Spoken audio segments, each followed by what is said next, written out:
여러분 안녕하십니까. 경제현장 오늘 고광철입니다. 오늘의 주요 뉴스 전해드리겠습니다. 내년 예산이 올해보다 8.1% 늘어난 728조 원 규모로 편성됩니다. 지출은 8.1% 늘리지만 총 수입은 3.5% 증가한 674조 원대 머물 것으로 전망됩니다. 이에 따라 나라 살림 적자는 GDP 대비 4%로 높아지고 국가 채무는 1,400조 원대를 넘어섭니다. 내년부터 월 5, 6만 원대 대중교통 패스를 구입하면 한 달 기준 20만 원 한도 내에서 버스나 지하철을 이용할 수 있게 됩니다. 내년 예산안에 반영된 대중교통 정액 패스인데요. 전기차 보조금은 최대 400만 원으로 늘어나고 24조 원 규모의 지역사랑 상품권도 발행됩니다. 지방 부동산 경기 침체가 이어지면서 다 짓고도 팔리지 않은 준공업 미분양, 이른바 악성 미분양이 다시 늘고 있습니다. 국토교통부가 발표한 7월 전국 준공업 미분양 주택은 2만 757가구로 전월 대비 341가구 1.3% 늘었습니다. 정부의 미분양 아파트 매입 확대 정책이 사실상 효과를 내지 못하고 있다는 평가입니다. 내년 건강보험료가 3년 만에 오릅니다. 직장 가입자의 월평균 보험료는 15만 8,464원에서 16만 699원으로 2,235원, 지역가입자의 보험료는 8만 8,962원에서 9만 242원으로 1,280원 오릅니다. 건강보험료를 왜 올려야 하는지, 이 정도 인상으로 건보재정이 감당 가능한지 이어지는 집중진단에서 살펴보겠습니다. 경제현장 오늘은 SBS BJ앱과 유튜브에서도 실시간 시청 가능합니다. SBS BJ앱을 다운받아 시청하면 더 많은 정보와 뉴스를 볼 수 있습니다.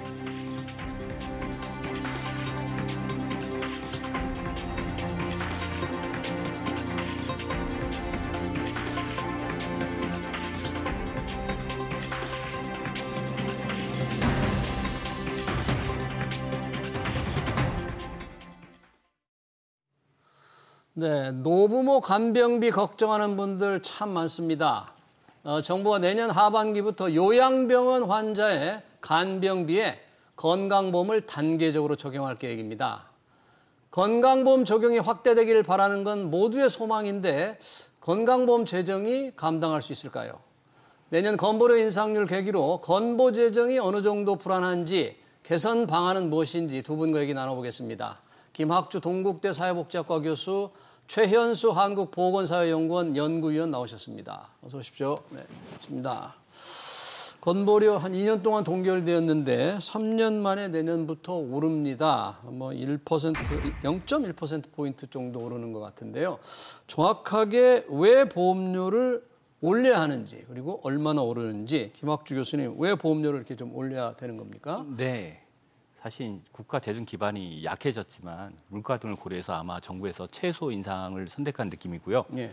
지난 2년간 건강보험료율이 동결을 했다고 하지만 소득 증가에 따라서 사실상 건강보험료는 올랐습니다. 소득 증가에 따라서. 사실 이제 우리가 내는 건강보험료는 올랐고요. 그리고 이제 지금 이제 최근에 여러분들 다 알고 있지만 여러 가지 이제 재정 적자 요인들이 발생했지 않습니까? 네. 이제 뭐 대란도 있었고, 그리고 이제 신정부의 이제 그 4대 또 의료 개혁 과제도 있고, 그런데 뭐 필수 의료 지출 강화 뭐 이런 문제들이 다 복합적으로 연관이 돼서 보험 재정이 악화로 인해서 어제 복지부 건정심에서 이제 건강정책심의위원회에서 다 소폭의 인상을 한 것으로 압니다. 네, 그러네요. 이렇게 공개를 이제 발표를 했는데 이 정도면 이 국민들은 뭐 인상 폭이 조금 크진 않지만 내년 되면 좀 국민연금도 오르거든요. 월급 말고 다 오른다, 이런 불만이 있을 수밖에 없는데 기업들이 조금 대신 이제 절반 내주기도 하는데 좀 불만이 좀 많이 있습니까? 건강보험? 그 건강보험은 사실 다른 보험하고는 조금 다르게 이제 그 보험료가 인상되면서 생기는 불만 요인은 이제 증가 폭이 그동안에 이제 뭐 그렇게 큰 폭은 아니었기 때문에. 예. 체감할 수 있는 수준에서 그렇게 큰 폭은 아닌데요.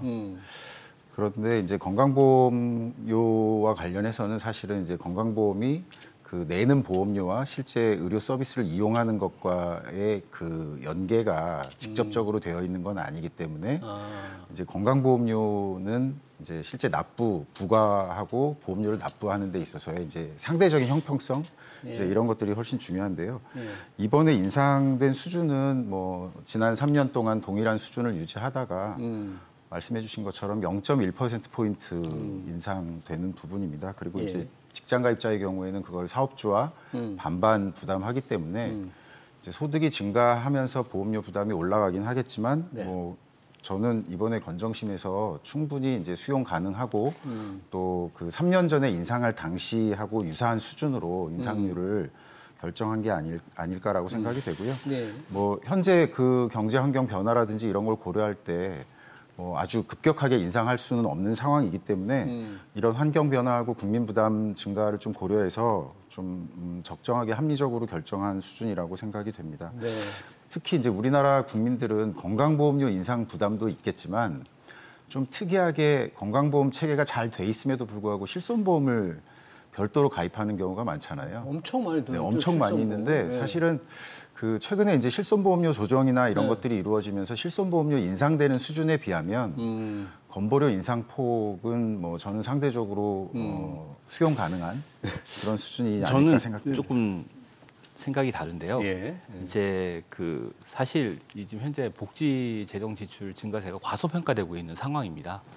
여기 지금 이 건강보험도 지금 이제 기금화가 안 돼 있거든요. OECD에서 이거 기금화를 해야 된다고 얘기를 하고 있지만 기금화가 안 돼 있고 이 정부에서 그냥 우리가 이제 복지부에서 이제 승인하면 이제 뭐 국회에서 이제 따로 뭐 예산 지출에 대한 이제 그 감사를 받지 않는 걸로 알고 있습니다. 국민연금이라든지 이런 다른 연금 다른 4대 보험은 다 받고 있죠. 보험에 대해서 그가 달리 기금화가 안 됐기 때문에 통제를 받지 않죠. 어. 그래서 이 지금 말하는 그 국가 재정이 집계가 안 됩니다. 그래서 지금 얘기하시는 그 적자 및 소진 시점도 그 우리 최근에 나온 이제 국회 예산정책처 자료에 의하면 원래는 이제 2030년에 이제 누적 준비금 소진으로 돼 있었는데 28년 소진으로 앞당겨졌습니다. 그리고 작년 한 해만 지금 그 비상진료 대책 등에 의해서 이제 3조 원 투입하고 해서 이제 10조가 넘는 적자가 났었거든요. 지금 100조 재정에 이제 10조가 넘는 적자가 지금 난 겁니다. 작년에만. 작년 한 의정 갈등, 의료 대란 때문에 거기에 이제 3조 원을 또 추가 투입을 하고 그 이외에 또 이제 다른 지금 이제 뭐 여러 가지 이제 보장성 강화라고 하지만 어쨌든 여러 가지 이제 과다 수요 뭐 이런 증가, 의료수 증가로 인해서 지출이 굉장히 늘어났고요. 그래서 적자 규모가 상당히 예상 우리가 소진 시점보다 빨리 앞당겨지고 있거든요. 그래서 지금 이번에 건강보험료 인상 폭이 지금 최소 수준으로 억제된 건 맞지만 사실 이걸로 충분하냐? 절대 그렇지 않다는 거죠. 그리고 그리고 이제 지금 얘기하는 국가 재정에도 지금 이런 문제가 잡히고 있지 않기 때문에 그런 점은 유의할 필요가 있다. 그러니까 이제 건강보험료 인상률은 이걸로 이제 충분한 여러 가지 문제가 있을 수 있는데 건보 재정 아까 고갈되는 거를 2028년이라고 그랬습니까? 어디서 연구를 했는지요? 이 어떻습니까? 지금 속도 현재는 연 단위로는 재정 상황이 어떤지 언제 고갈되는지 이 속도에 대해서는 어떤 연구 결과들이 많이 있습니까? 뭐 그 부분은 지금 방금 말씀해 주셨던 뭐 원래 적자는 재정 적자는 26년이라고 예측이 했었는데 25년 올해로 앞당겨졌고 1년이. 연간으로는 적자가 앞당겨지고 적자 앞당겨졌고 적자 시점 앞당겨진 상태고 그리고 지금 누적 준비금이라고 있는데 그 누적 준비금 또한 이제 완전 고갈 시점이 원래는 2030년으로 예상을 했었는데 전문가들이 최근 이제 몇 달 전에 나온 국회 예산정책처 자료에 의하면 28년이다. 이렇게 2년 앞당겨졌다. 이렇게 나오고 있고요. 그 이제 그 이면 배경에는 지금 이제 상당히 많은 이제 재정 지금 악화 요인이 상존하고 있다. 이렇게 보시면 됩니다.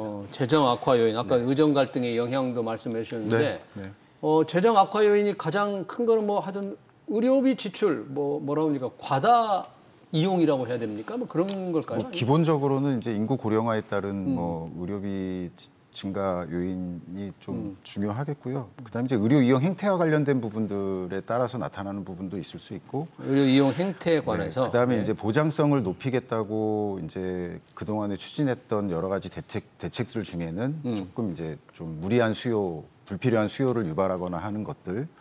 이른바 문재인 케어 당시에 일부 이제 그런 그 항목들 같은 경우에는 지난 3년 동안 윤석열 정부에서 사실은 그런 부분에 대한 조정들이 좀 일부 이제 이루어진 부분들이 있기 때문에 이제 앞으로도 사실은 이제 그런 요소들이 이제 발견이 되는 것들을 좀 적절하게 합리적으로 조정할 필요가 있는 부분들은 있겠고요. 예. 그 뭐 보험 재정이 충분하냐에 대한 문제는 저도 사실은 이번 보험료율이 이제 국민들 입장에서는 수용 가능한 수준 정도라고 말씀드렸지만 앞으로 이제 추진해야 되는 뭐 여러 가지 보장성 강화를 위한 정책들 특히 그동안에 이제 코로나라든지 뭐 의정대란이라든지 이런 갑작스럽게 닥치는 좀 특수한 상황이 아니라 하더라도 예. 지금 이제 새 정부에서 추진하고자 하는 뭐 지역 필수 공공의료 이 세 가지와 관련된 여러 가지 그 정책들 이런 것들 추진하는 과정에서 당연히 건보를 기반으로 그 건보 재정이 투입돼야 되는 요소들이 많아질 수밖에 없기 때문에 예.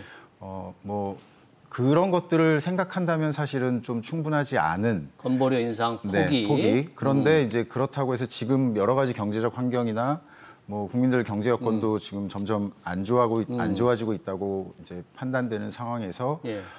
과거에 인상했던 수준들을 고려할 때 더 높이 올리기는 어렵지 않았을까라고 생각이 됩니다. 예. 지금 국회 예산정책처의 이제 추계에 따르면은 올해 추계에 따르면 향후 10년간 누적 적자액만 32조가 넘습니다. 10년간 네, 누적 적자 낼 금액이 32조 한 2천억 원 정도 증가한다고 지금 추계가 이루어졌는데요. 예. 국회 추계입니다. 예. 근데 여기에는 지금 신정부가 지금 추진하고 있는 의료개혁이나 예. 4대 과제 이행 이런 것들이 사실 제대로 포함이 되어 있지 않습니다. 지출 요인이 더 늘어날 있습니다. 요인이 네. 더 있다 그런 얘기니까. 결국은 이 보험료 인상이 이제 제때 되지 않고 또 다른 뭐 예를 들면 다른 이제 뭐 재원이 발굴이 되지 않는다면 결국은 이제 미래 세대 부담으로 이게 이제 전가가 되거나 예. 아니면 더 큰 이제 뭐 보장성 축소로 이어질 수 있는 오. 위험이 있는 거죠. 예. 보장청 축소로 이어지는 건 전 국민들이 싫어할 테고 건보 재정이 맞습니다. 어렵다고 생각하지만 누구나 보장성이 확대되기를 바라는 게 이제 국민들의 바람인데 개인의 바람은 그렇지만 그 결과에 대해서 누군가 보험료로 책임을 져야 되는 문제가 있는데 이 정부에서 추진하는 여러 가지 의료 개혁 과제 아까 공공의료라든지 또 어떤 것들이 재정이 이재명 정부에서 의료 지출, 재정 지출이 늘어날 수 있는 어떤 것들이 있습니까 지금? 예를 들자면 우선 그 프로그램 도입부에 앵커께서 말씀하셨던 네. 그 간병비 급여화 부분이 간병비가 참 부담이 공약으로 크거든요. 제시됐을 때부터도 그렇고 이제 지난 선거 과정에서도 좀 이슈가 많이 됐던 부분인데요. 그 간병비 지출에 대한 부담이나 뭐 여러 가지 간병에 그 들어가는 시간 또 이제 가족 간의 역할 뭐 이런 것들에 대한 부담을 생각하면 사실은 국민들 대다수가 그 간병비 부담을 이제 안고 살아갈 수밖에 없는 상황이라고 할 수 있는데 우선은 그냥 경제적인 것만 보더라도 지금 현재 이제 간병비를 포함해서 부담해야 되는 뭐 그 한 달에 들어가는 비용이라든지 뭐 전체적인 총량이라든지 이런 것들이 좀 과하기 때문에 이제 급여화를 하는 부분에 대한 필요성은 충분히 공감대가 형성된다고 보여지고요. 이제 이거를 이제 전부 다 어떻게 보면 그 건강보험의 급여화를 통해서 다 이 문제를 해결할 거냐, 아니면 이제 기존의 정책들 중에 간호간병 통합 서비스와 같이 이제 좀 간병비 부담을 좀 줄일 수 있는 그런 여러 가지 정책들을 좀 더 강화하면서 같이 갈 거냐. 그리고 이제 예방적인 차원에서는 내년에 시행을 앞두고 있는 의료 요양연계 통합돌봄이라는 부분이 있습니다. 요거는 이제 뭐 보험과는 무관한 어떤 그 정책인 것처럼 보여지긴 하지만 건보라든지 장기요양보험 재정을 좀 긍정적인 방향으로 좀 예방적인 차원에서 그런 의료 수요라든지 이용을 좀 줄일 수 있도록 예방할 수 있는 그런 차원에서는 굉장히 중요한 정책입니다. 그래서 단순히 그냥 건강보험 급여로 되어 있는 부분에 얼마가 나가고 어떤 정책에 따라서 나갈 것이다라는 것뿐만 아니라 그 이제 외부에 있는 그 다른 정책들, 그러니까 의료 이용과 관련된 의료 수요나 의료 이용에 영향을 미칠 수 있는 다른 정책들이 좀 잘 연계가 돼서 추진이 되면 이 부분을 좀 조절할 수 있는 부분도 저는 있다고 생각됩니다. 결국은 이제 사실은 이제 보험료 인상으로는 이게 버틸 수가 없고요. 보험료 지금 인상으로는? 얘기하는 간병비 부담 뭐 이런 간병비 네, 부담도 단계적으로 할 텐데 단계적으로 단계적으로만 하더라도 지출이 네. 엄청 늘어나는 왜냐하면 거죠. 우리의 이제 고령화 속도가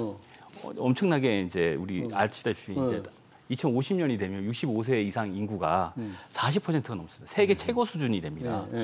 이렇게 도저히 그런 상황에서 지금 얘기하는 간병비 문제를 해결해 줄 수 있느냐? 저는 불가능하다고 생각합니다. 불가능하죠. 결국은 뭐 지금 뭐 얘기하신 예방 의료 또는 뭐 1차 의료 시스템 네. 강화라든지 1차 의료 시스템을 강화한다는 건 어떻게 하자는 건가요? 그러니까 이제 환자들에게 인센티브를 부여해서 예를 들면 대형 병원 이용하기 전에 먼저 동네 병원부터 이용하도록. 대형 병원 바로 갈 수는 없잖아요. 원래 바로 동네 병원 거쳐 진단서가 있어야만 되잖아요. 지금도. 근데 이제 뭐 일부 통로가 있죠. 통로가 우회적인 있습니까? 통로가 있어서 가서 대형 이제 병원을 지금 바로 할 수, 찾는 건 안 뭐 그걸 되는데. 제가 여기서 언급하기 좀 그런데 예, 갈 수는 있습니다. 갈 수 있어요? 예, 네. 그래서 이제 1차 의료 시스템을 강화하고 지금 지금 얘기하시는 이제 뭐 지출 효율화를 시키고 그다음에 이제 과다 이용하고 있는 이런 문제들. 예. 뭐 머리만 아프면은 뭐 MRI를 찍으러 간다든지 뭐 이런 부분들은 네. 좀 결국 정부가 이 네. 지속 가능성 예. 을 보여줄 수 있는 청사진을 보여줘야 되지 않느냐. 정부가? 그냥 무조건 더 해주겠다.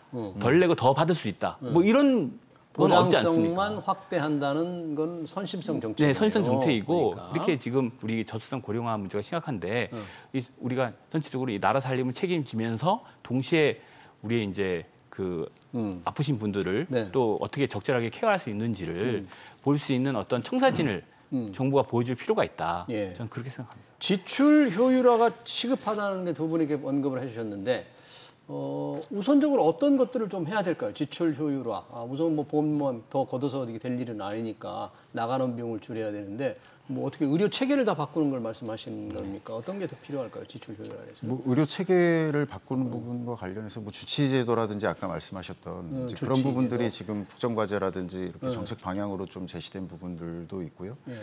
그다음에 이제 그 이용하는 부분과 관련해서 이제 그 뭐 의료 이용 횟수라든지 횟수. 이제 이런 것들이 좀 반복적으로 일어나는 경우들 또 오히려 이제 그 의료 수요를 가지고 계신 분들이 필요에 따라서 그렇게 할 수도 있는데 예. 그거를 이제 여러 가지 그 공급하는 쪽에서 좀 이렇게 유도하는 형태로 뭔가 의료 이용을 더 증가시킨다든지 하는 부분 뭐 그런 부분에 대해서는 좀 이제 관리가 필요하고 또 이제 뭐 부정수급이라고 할 수 있는 사무장병원이라든지 뭐 이런 여러 가지 이슈들 부정수급들 뭐 그런 것들에 맞고. 대한 것도 좀 이제 관리가 필요할 것 같고요. 예.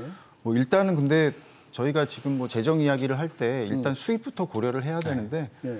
보험료만으로는 좀 어려운 부분이 있으니까 사실은 그 법정으로 지금 국고에서 지원하게 돼 있는 부분, 국고 지원. 네, 그게 지금 지켜지지 않고 있는 부분들이 꽤 오랫동안 뭐 국고 지원 비율이 네. 뭐 20%까지 네. 할 수 있는데 네, 네. 안 되고 있다는 지금 거죠. 보통 한 14% 내외에서 네, 네. 거의 몇 년 동안 뭐 꽤 오랫동안 유지가 되고 있기 때문에 예. 어차피 뭐 이게 그 뭐 세금으로 마련된 우리 재정이냐 아니면 보험료냐 뭐 그게 그거 아니냐라고 생각할 수는 있지만 지금 그 어쨌든 건강보험의 그 법정으로 되어 있는 부분은 좀 지켜져야 될 거고 아마 이번 정부에서는 그 부분은 좀 확실하게 하겠다. 하지 저는 않을까 그 부분에 생각합니다. 대해서 좀 저도 얘기할 게 있는데요. 국고 지원 비율. 네, 네. 네. 이제 국고 지원을 그렇게 많은 비율을 함에도 불구하고 정부 재정에서 건강보험이 누락되어 있다.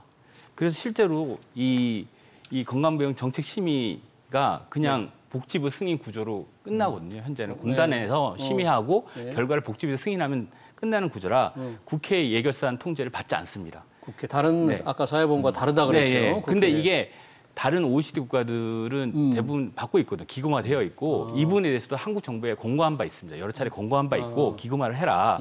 그리고 또 문제가 국가 재정의 집계가 안 되기 때문에 네. 실제로는 그러니까 복지 재정 지출의 증가세가 실제로는 큰데도 불구하고 중요하고 큰데도 과소평가되는 문제가 있는 것입니다. 그러니까 실제로는 문제가 이렇게 심각한데 네. 적자가 작년에만 10조가 넘게 나왔고 100조 재정에 그리고 지금 향후 10년간 지금 30조가 넘는 또 적자가 누적이 되는데 사회적으로 중요한 문제인데 네, 네. 그렇게 국회에 알려지질 않는다 그렇죠. 이거잖아요. 국회 추산에 따르면 그럼에도 불구하고 이게 실제는 국가 재정 안에는 포함이 안 돼 있어서 이게 이제 과소 추정이 되고 있다. 근데 이런 부분은 문제라고 생각하거든요. 다른 4대 보험과 형평성을 맞출 필요가 있다.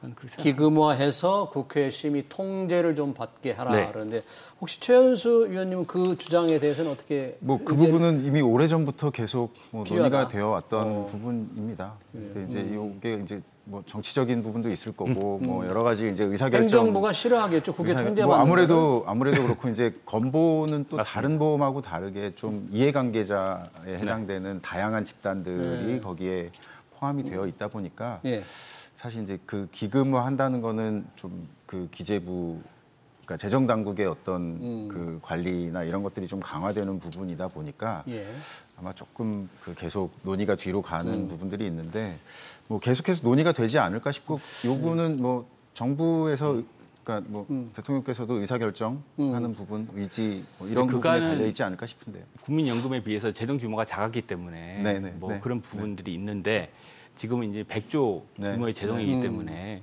이제는 우리가 이제 국회 통제를 받고 투명성을 강화할 수 있는 그런 논의가 필요하다. 지금 저희가 이제 재정 얘기를 많이 했는데 내는 사람 측면에서 볼 때 이 건보가 30년 직장 다니다가 퇴직해서 집 한 채 있고 차 한 대 있을 경우에 여기에도 뭐 이 자산에도 건보를 물리잖아요. 건강보험료 물리잖아요. 소득이 없는데 소득 중심으로 바꿔야 된다는 얘기가 많이 있는데 왜 이게 아직도 이렇게 되는 거죠? 이거 개선이 안 되고 있습니다.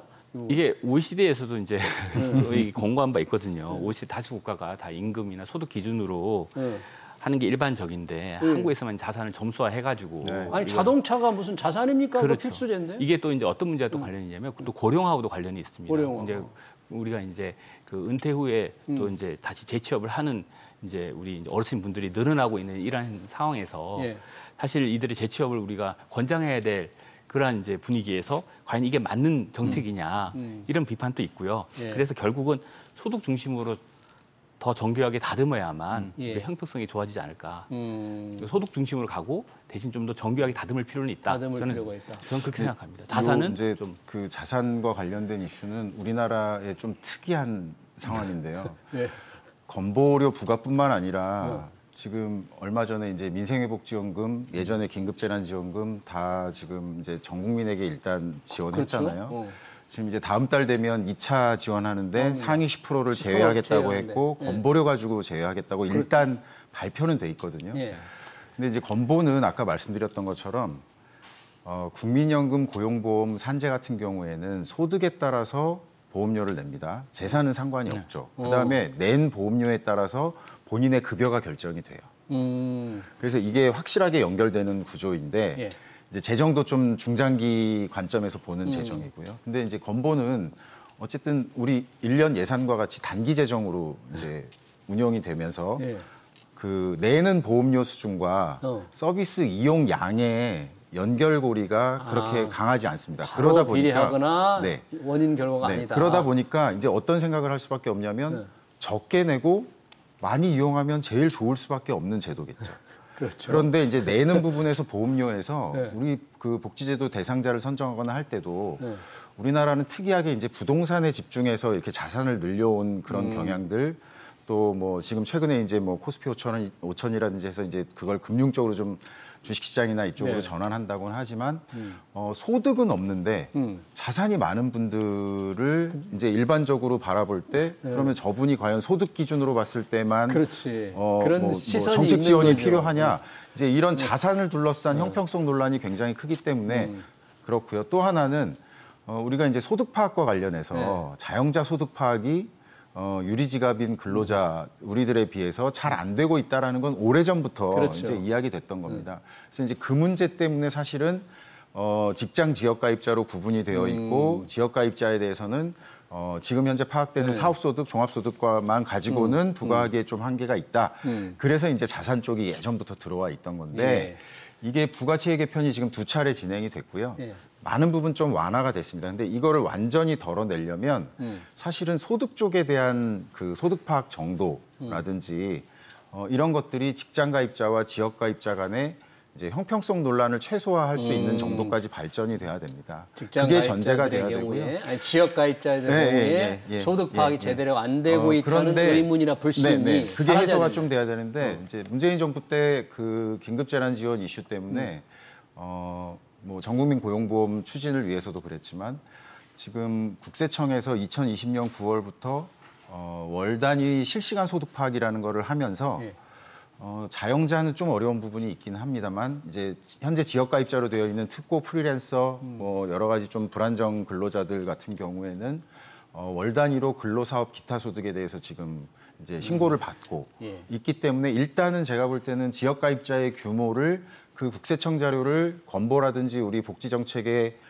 최대한 빨리 활용을 한다면 뭐 필요하다면 이번에 민생회복지원금에서도 그 부분을 활용한다면 이제 자영자분들 같은 경우는 아직 과세 체계라든지 이런 것들이 부가세라든지 이런 주기에 따라서 되어 있기 때문에 좀 어렵지만 저는 소득 중심의 부가 체계로 이번 정부에서 한 단계 더 확실히 갈 수 있는 여건이나 그런 데이터들은 충분히 준비가 돼 있다고 생각합니다. 그거 말고 또 비슷한 건데 지금 퇴직연금 있잖아요. 이게 퇴직자들 중에 퇴직연금에도 건강보험료를 매기는데 이것도 조금 그 퇴직자들 불만이 높습니다. 지금. 네, 맞습니다. 그 부분은 어떻게 해야 될까요? 이게 이제 전체적으로 이제 앞으로 이제 그 어떻게 해야 되느냐 지금 고령화 사회에 우리가 이제 뭐 일자리 마련도 중요하고 이분들이 사실 그런데 그런 소득의 모든 걸 다 세금을 매겨가지고 지금 말하는 이제 상당히 부담이 되거든요. 지금 아까 전에 얘기하신 그 자산에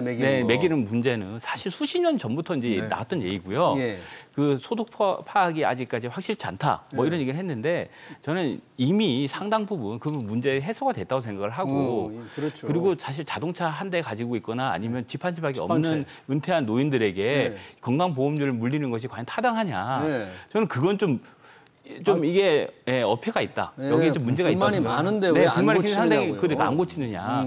그래서 사실은 이 얘기가 굉장히 오랫동안 사실은 나왔던 문제이기 때문에 그 뭐 OECD 권고도 있고 하니까 좀 차제에는 바뀌어져야 된다 생각. 이번 정부에서 아마 국정과제에도 들어가 있고요. 그래요? 뭐 또 이제 소득 중심의 보험료 부가체계 개편은 확실하게 진행할 거다. 근데 거기서 이제 기존과 다른 새로운 어떤 소득 파악 자료들 이제 이런 것들을 좀 활용해서 적극적으로 한번 바꾸면 지켜봐 되겠습니다. 정말 실행이 하는지. 또 하나 최근에 문제가 됐던 외국인들의 그 건보 무임승차 이제 좀 다 막은 거죠? 해소된 거죠? 어떻습니까? 저는 사실 이 문제는 뭐 이제 예전에 뭐 우리 재외 동포들도 뭐 들어와서 이용하는 부분 뭐 이런 문제들도 제기가 됐었고 한데 이제 요즘에는 좀 외국인 쪽으로 이제 이슈가 좀 전환이 돼 있는데 이미 오래전부터 이 부분에 대해서는 그런 그 규정들을 좀 강화해 왔고 뭐 이제 이번에 이제 시행된 부분 역시도 저는 나름대로 효과는 있다고 생각이 되고요. 뭐 이 부분에 대한 거는 신분증 어차피 확인이 그거 가장 중요한. 네, 일단 국민들이 아마 그 부분은 다 불편하긴 하지만 신분증 확인하는 거. 체감을 하고 계실 거라고 생각이 되고 또 뭐 이 부분은 어차피 한순간에 그냥 완벽하게 될 수 있는 부분은 아니기 때문에 그 부분에 대해서 조금 제가 좀 더 추가를 하자면 그러니까 실제로 이제 이 6개월 이상 국내 거주에 지금 피부양자 등록이 가능한데 이 때문에 피부양자 수 감소는 한 900명밖에 되지 않았다 이렇게 나오거든요. 그러니까 국내 생활 기반을 가지고 있는 대부분의 외국인은 여기 해당이 되지 않습니다. 다 제외되고 있어요. 제외된다. 사실은 그 사람들이 이해가 안 될 수가 있어서 제가 이제 추가해서 이제 설명을 드리는 건데 그래서 이제 이게 이제 사실 가입 요건이 강화돼서 편법 이용이 억제가 된 건 사실인데 그 효과의 총량은 소폭이다. 이렇게 우리가 생각할 수가 있는 거죠. 그래요? 전체 외국인들이 낸 보험료와 그분들이 이용하는 지출로 보면 흑자 적자로 보면 그렇게 적자는 아니겠죠. 네, 뭐 그렇게 뭐 이게 왜냐하면 그분들이 실제로 보험료를 낸 분들이 우리 한국 사람들처럼 병원을 이렇게 많이 이용하지 않을 가능성이 있거든요. 네. 그 부분에 대해서 이제 이게 결국은 또 그 케이스 바이 케이스 다르고요. 케이스 바이 케이스인데 사실은 이제 특히 이제 그 동안에 이제 2017년도 같은 경우에 이제 그 국적별로 보면 이제 중국인 대상 그 건강보험 재정 수지가 마이너스 한 1,100억 정도 적자가 났었습니다. 그래서 이제 그때 아마 보도를 보신 분들은 아시겠지만 논란이 많이 됐었고요. 네. 작년에는 이제 소폭 흑자 한 50억 정도 흑자가 난 걸로 알고 있는데 예. 그래서 이제 앞으로도 계속해서 이제 추이를 모니터링 해야겠죠. 네. 자, 여러 가지 이제 건보 재정 문제를 했는데 의료비 지출을 좀 중간 과다 이용 줄이고 건보 인상하고 나중에 기금화 문제로 되면 그게 안 되면 또 다른 세금을 더 걷는 방식으로 최종적으로 가야 됩니까? 이런 것도 이것저것도 다 안 된다 그러면?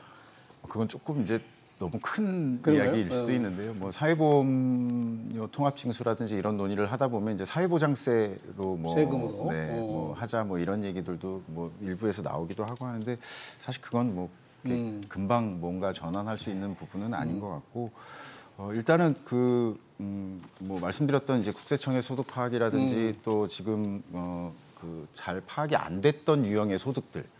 그러니까 이제 예를 들면 퇴직연금, 뭐 국민연금은 너무너무 잘 파악이 되기 때문에 소득 중심으로 간다 그러면 그거를 이제 뺄 수가 없는 부분이 있는데요. 그런데 이제 이자 배당, 뭐 임대소득, 뭐 이런 것들은 사실은 아직까지 그 완전히 파악이 어렵기 때문에 이런 것들에 따라서 뭐 부가체계나 재정 문제나 이런 것들이 조금 더 다루어지지 않을까 싶습니다. 간단한 과제가 아닙니다. 건강보험료 보험 적용은 다 국민들이 바라지만 이 건보 재정이 또 감당할 수 있어야 되니까 과연 이걸 얼마나 슬기롭게 짜가야 될지 이 정부의 큰 숙제가 됐습니다.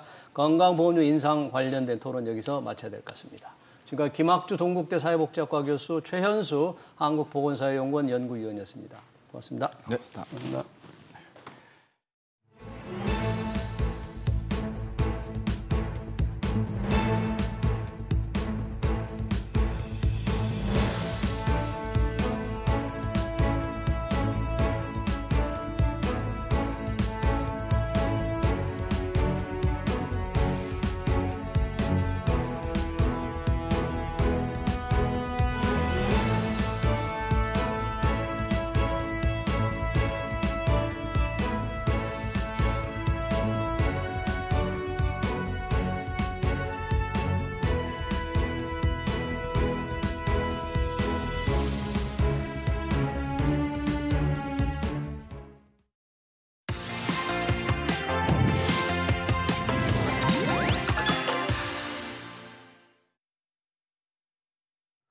네, 투자자들은 소수주주 권리를 강화하기 위한 상법 개정안에 박수를 보냈습니다. 슈퍼개미로 널리 알려진 주식농부 박영옥 스마트인컴 대표도 오래전부터 상법 개정을 주장해왔죠. 대주주가 회사를 자기 돈처럼 이용하는 시대를 끝내야 한다고 주장한 겁니다. 민주당이 3차 상법 개정까지 준비 중인 요즘 박영옥 대표는 우리 증시의 미래를 어떻게 보고 있는지 들어보겠습니다. 대표님 어서 오십시오. 네, 안녕하세요. 반갑습니다. 자, 이 상법 개정안 2차례 지금 통과됐고 3차까지 준비되고 있습니다. 그동안 상법 개정을 많이 주장해 오셨는데 상법 개정안 기대감 등으로 주가가 오르다가 요즘 좀 주춤합니다. 예. 이제 정책 이런 약발이 다 끝난 겁니까? 어떻습니까? 뭐 지속적으로 뭐 이렇게 올라갈 수는 없는 거고요. 네. 우리나라 이제 증권 시장을 보면은 뭐 4, 5, 6월 달까지는 굉장히 좋았습니다. 네. 기대치에서 올라다가 이제 7월, 8월 달 되면서 약간의 좀 그 지수 5천이 이제 우리나라의 그 뭐 어떻게 보면은 그 정책 목표, 네. 이재명 정부의 정책 목표였는데 그게 약간의 그 뭐 세법과 대주주 그 뭐 투자 범위, 예, 뭐 양도세 강화 뭐 이런 얘기들이 이게 나오기 때문에 네. 야 이게 진정으로 이렇게 이 정부에서 이걸 추진하려고 하는 건가 이런 이제 의구심이 들어가지고 뭐 마침 조정을 받는 그런 국면이 아닌가 이렇게 생각을 하고 있습니다만은 저는 뭐 꾸준히 진행이 될 거라고 생각을 합니다. 진행될 거다. 국민들의 약간의 의구심이 있는데 그러면 최근 들어 주가가 오르면서 조금은 주춤해졌는데 그동안에 혹시 박 대표 이제 슈퍼개미로 널리 알려져 있는데 자산 규모도 막대하고요. 혹시 포트폴리오 어떻게 조정을 하고 계십니까? 뭐 이제 과거에도 꼭 뭐 저는 이제 가치 투자, 장기 투자를 이렇게 우량한 기업 중심으로 이렇게 해왔습니다만은 우리나라는 뭐 그동안에 그 장기 투자나 가치 투자가 이렇게 되어 오지 못했습니다. 뭐 모멘텀이나 어떤 뭐 테마 섹터별로 이렇게 크게 그 움직이는 장세였는데 아마 이제 상법이 개정이 되고 네. 그 하면은 또 뭐 자본시장법과 세법이 보완이 된다고 하면은 이제 좋은 기업에 이렇게 장기 투자하면은 그 장기 투자자가 그 자본 차익과 더불어서 이제 배당을 이렇게 성과를 공유할 수 있는 투자 환경과 문화가 만들어질 거라는 이제 기대하에 네. 그 뭐 이제 배당주 중심으로 배당주, 예, 그다음에 뭐 자본 구조가 우량한 기업 중심으로 자본 구조가 그리고 또 그동안에 크게 저평가돼 있던 뭐 지주사라든가 아니면은 또 뭐 최근에 또 우리 K컬처와 관련된 그 미래 성장이 좀 보장되는 그런 기업들 중심으로 좀 포토를 변경을 좀 하고 있습니다. 그래. 최근 뭐 식품주가 놀랍던데 혹시 그런 데도 좀 관심 있으세요? 아, 저는 예, 관심 있습니다. 많이 담았어요? 예, 제 포트에 좀 많이 들어가 있는 편입니다. 자, 지금 방금 상법 개정안 말씀을 하셨는데 상법 개정안이 이제 2차례까지 됐거든요. 네. 이사회 충실 의무를 이제 주주까지 확대하는 게 1차, 그리고 집중 투표제 2차. 어떻게 보십니까? 2차 상법 개정안이 통과된 게 과연 우리 증시에 어떤 의미를 가지는 건지 이게 시장을 어떻게 영향을 줄까요? 우리가 이제 그 상법 개정에 대해서 정말 뭐 지금 요즘 뭐 일부 이제 재계나 뭐 이 상공인 뭐 이런 쪽에서는 굉장히 좀 우려를 하고 있고 우려를 많이 합니다. 여전히. 일부 이제 투자자들 입장에서는 그 뭐 우리가 코리아 디스카운트라고 하는 그 불명예를 그동안 안고 살았는데 예. 그 요인은 뭐 간단한 거지 않습니까? 뭐 투자를 해도 뭐 제대로 이렇게 그에 대한 기업의 성과에 대한 보상을 받을 수가 없고 다른 나라에 비해서 보상이 좀 낮다. 예, 그렇죠.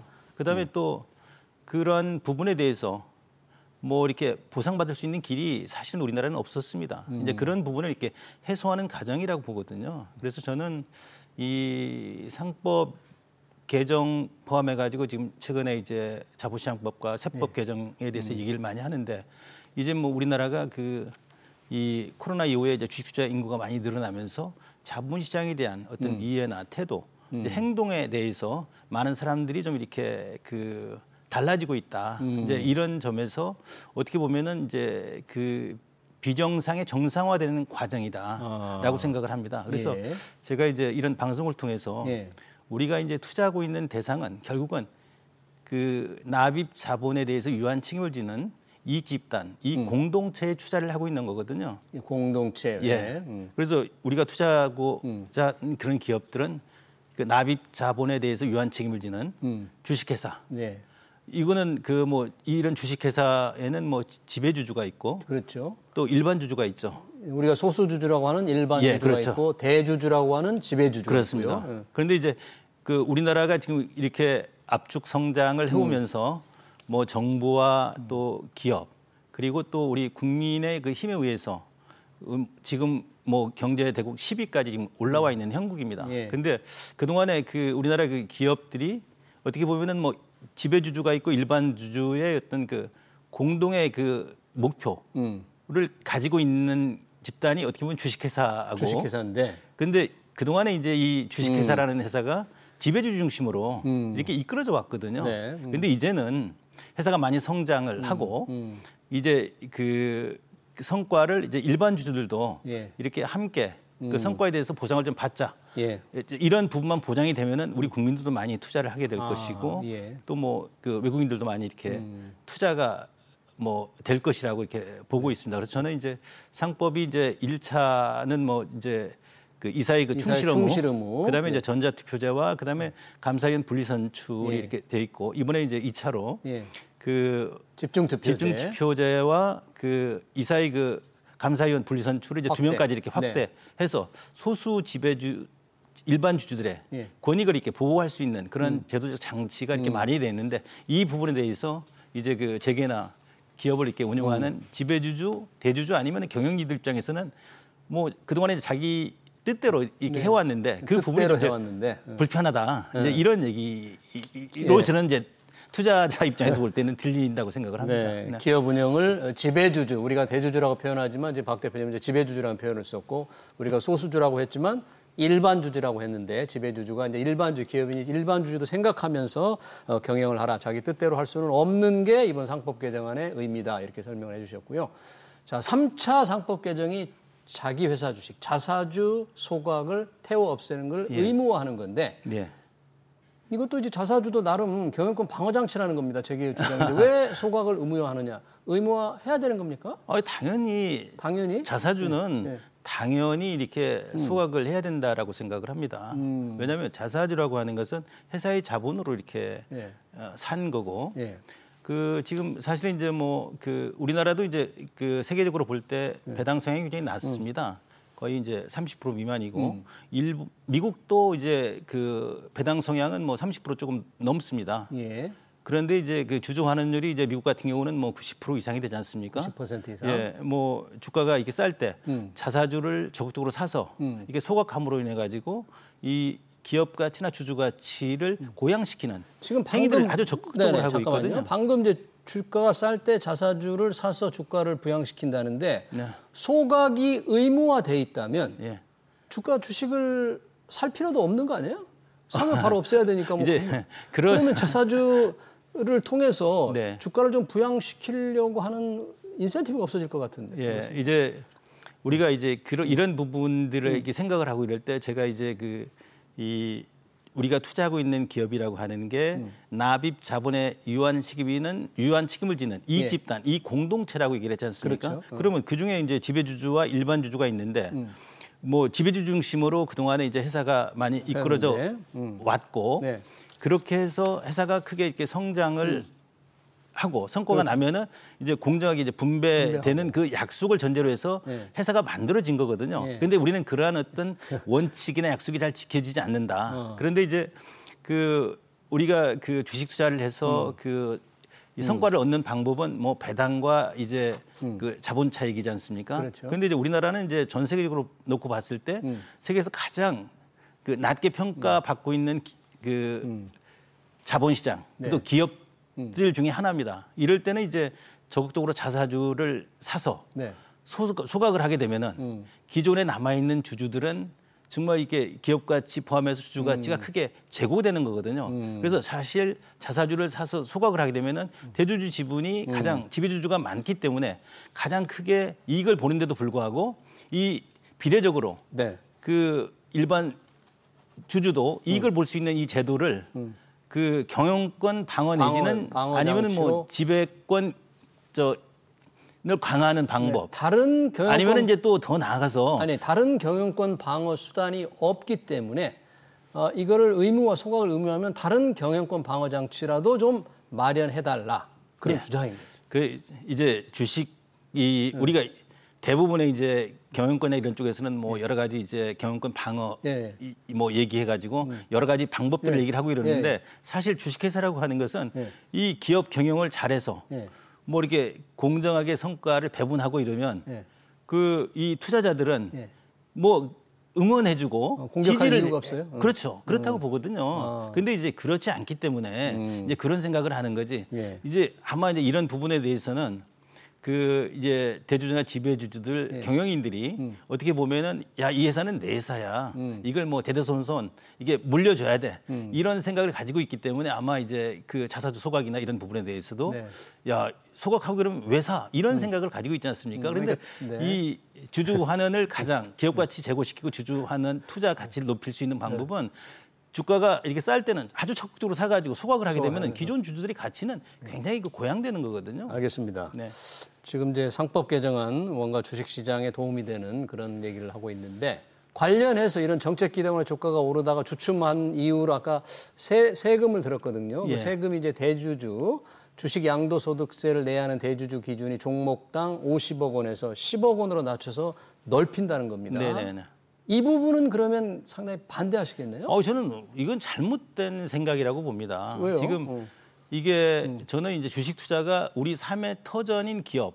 기업은 우리의 삶의 터전이고 근간이지 않습니까? 기업이. 예. 예. 우리가 뭐 이렇게 인생이 길어져서 기업에 의존해서 살아가야 되는데 왜 기업은 이 집단 지성을 통해서 기업만이 성장하고 발전한 시대에 우리가 살고 있습니다. 예. 그런데 지금 뭐 우리가 지금 미국의 트럼프가 예. 그동안에 세계가 그 다자무역을 통해서 성장하고 발전해 왔는데 예. 미국의 그 기축 통화를 그 무기로 해서 지금 뭐 관세라는 무기 그렇죠. 또 아니면 막 그 알력으로 예. 투자 안 정말 하면 그 뭐 이 예. 기업 유치나 투자 유치를 지금 그렇게 하고 있지 않습니까? 그렇죠. 예. 근데 우리나라는 지금 우리나라 국민들이 우리나라 기업에 이 투자할 수 있도록 유도를 해야 되는데 예. 유도해도 사실 우리의 어떤 그 대외 경쟁력이라든가 기업의 거버넌스 이런 부분들 때문에 예. 투자 활동 말동하는데 오히려 이게 세금 같은 것들을 이렇게 부과를 해가지고 세금을 더 다 매겨가지고 쫓아내는 형국이 돼버리고 있지 않습니까? 투자자를 쫓아낸다. 예. 그래서 이런 부분에 대해서는 저는 대주주 요건을 2013년도에는 100억까지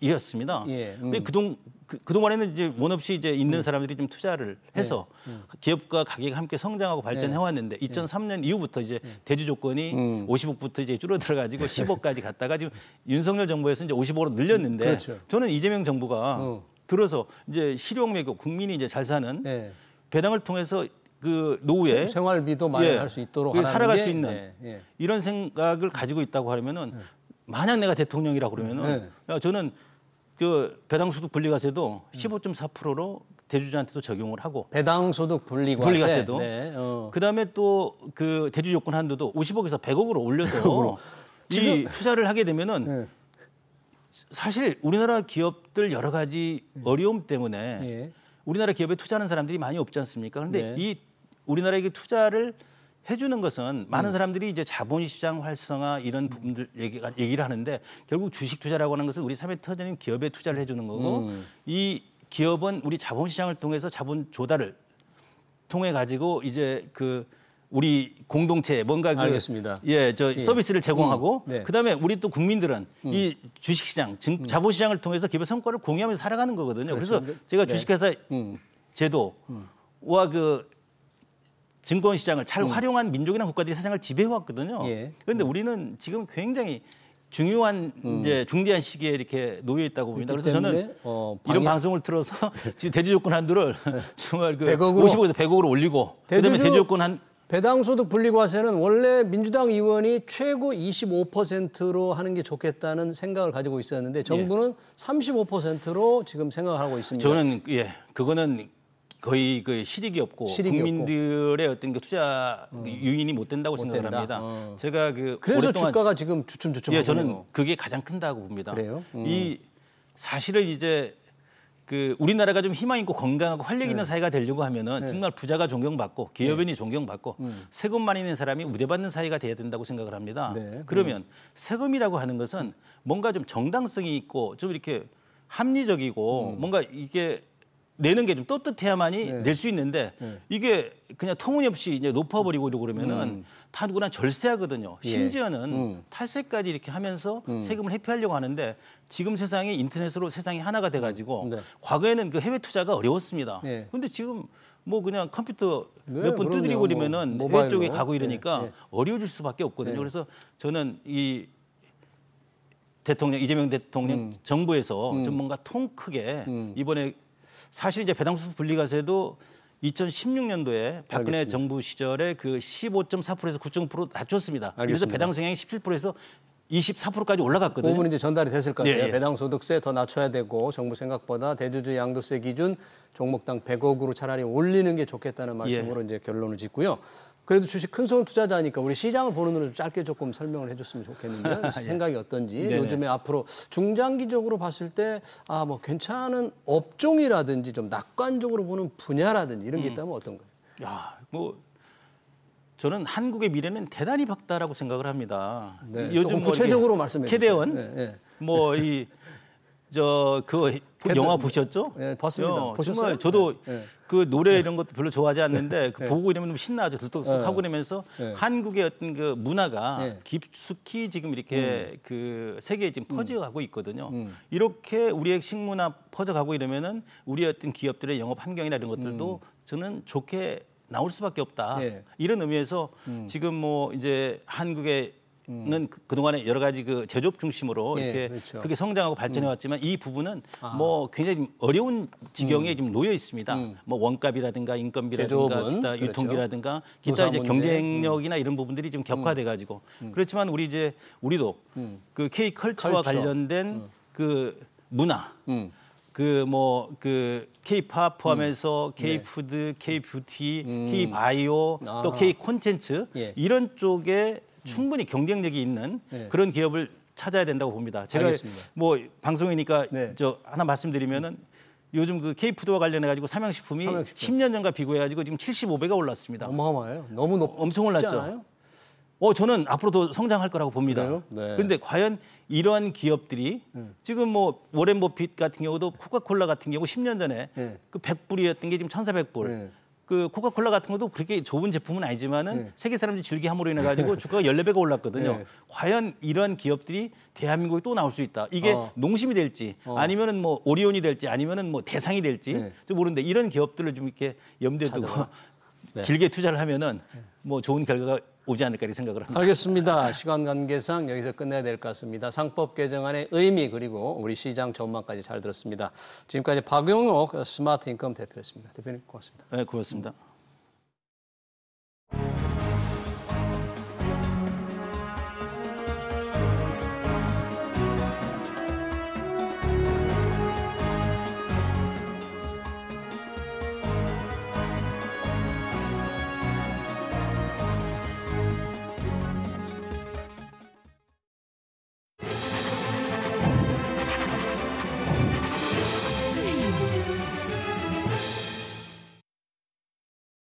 네, 건강보험료가 3년 만에 오릅니다. 빠듯한 살림에 보험료를 약간만 올려도 부담이 되죠.